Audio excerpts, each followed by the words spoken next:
चारों तरफ जंगल, घना जंगल दिखाई दे रहा है, सूखे पत्ते और साथ में हरियाली की खबर दे रहे हैं नए पौधे।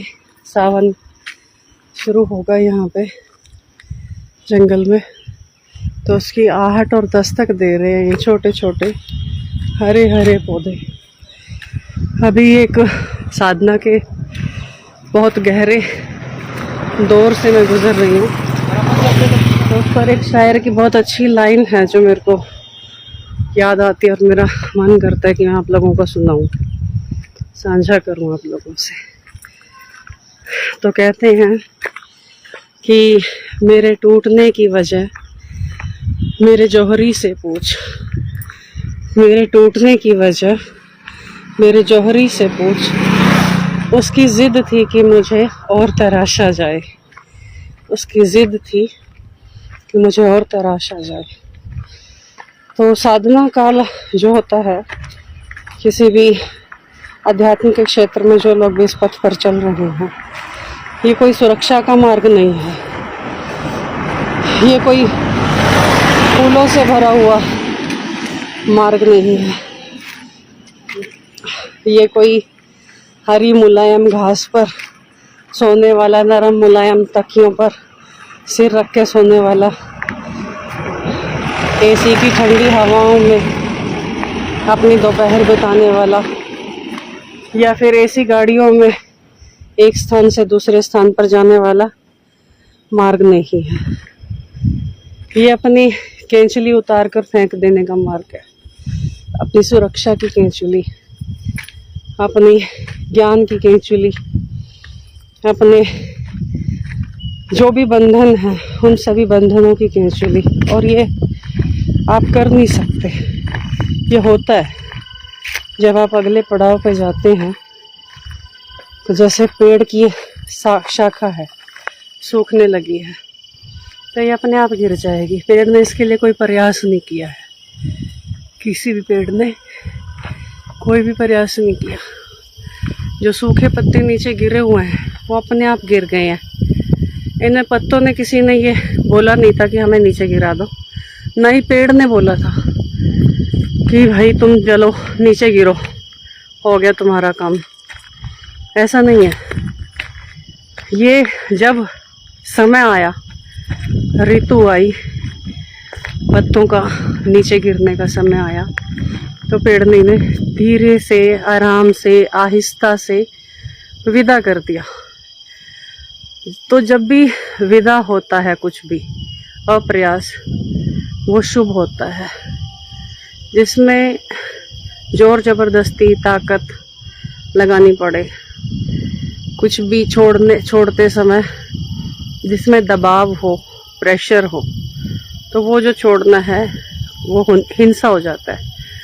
चाहे वो किसी और ने आपसे छुड़वाया हो, त्याग करवाया हो, या आपने खुद अपनी मर्जी से अपने ऊपर हिंसा करके त्याग किया हो। तो जो त्याग है वो स्वतः घटित होता है, किसी के कहने से या करने से घटित नहीं होता।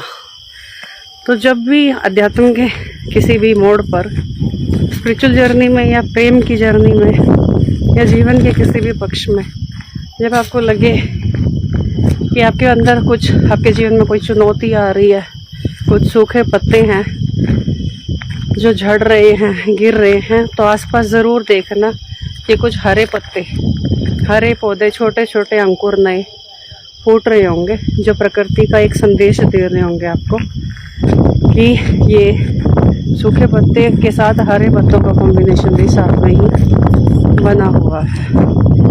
ये एक संतुलन है जीवन का, पुराना छूटता है, नया आता है, और यही ताज़े होने की प्रक्रिया। हाँ, ये सामने ही है,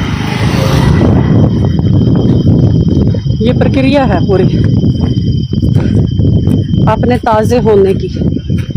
और एक साधक को हमेशा ताज़े होते रहना पड़ता है। हमारे साथ मनोज भट्ट जुड़े हैं, स्वामी प्रेम शिखर जुड़े हैं, अश्विनी कुमार जी जुड़े हैं कनाडा से, कई बार हमारे अंग्रेज़ के कैंप में आए हैं, मुकेरिया से या पंजाब से। बहुत समर्पण है इनका ध्यान के प्रति। और यही जो चीज़ें हैं, जो ताज़गी है इसमें, बासीपन ना रहे साधक के जीवन में कोई भी, चाहे वो विचारों का बासीपन हो, चाहे वो भावनाओं का बासीपन हो, चाहे वो शरीर का बासीपन हो।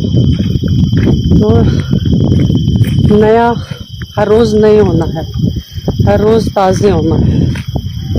इसी को गुरुओं ने, सदगुरुओं ने बोला कि हम हर रोज़ मरते हैं, हर रोज़ जीते हैं। यहाँ पे एक एक पेड़ को बहुत ध्यान से देखने का मौका मिलता है मुझे। इसके तने, इसकी जो डिज़ाइन है, ये जो पत्तियाँ हैं, साल के पेड़ हैं ये, बहुत ही सुंदर है।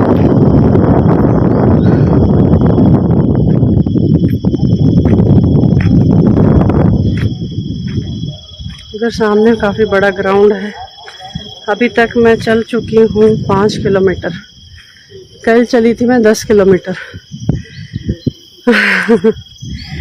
मेरा डेली का होता है इतना, तो डेली तो 10 किलोमीटर तो मैं डेली चल जाती हूँ। किसी किसी दिन 12 भी हो जाता है, 15 भी हो जाता है, पर मिनिमम 10 किलोमीटर से कभी कम नहीं होता चलना।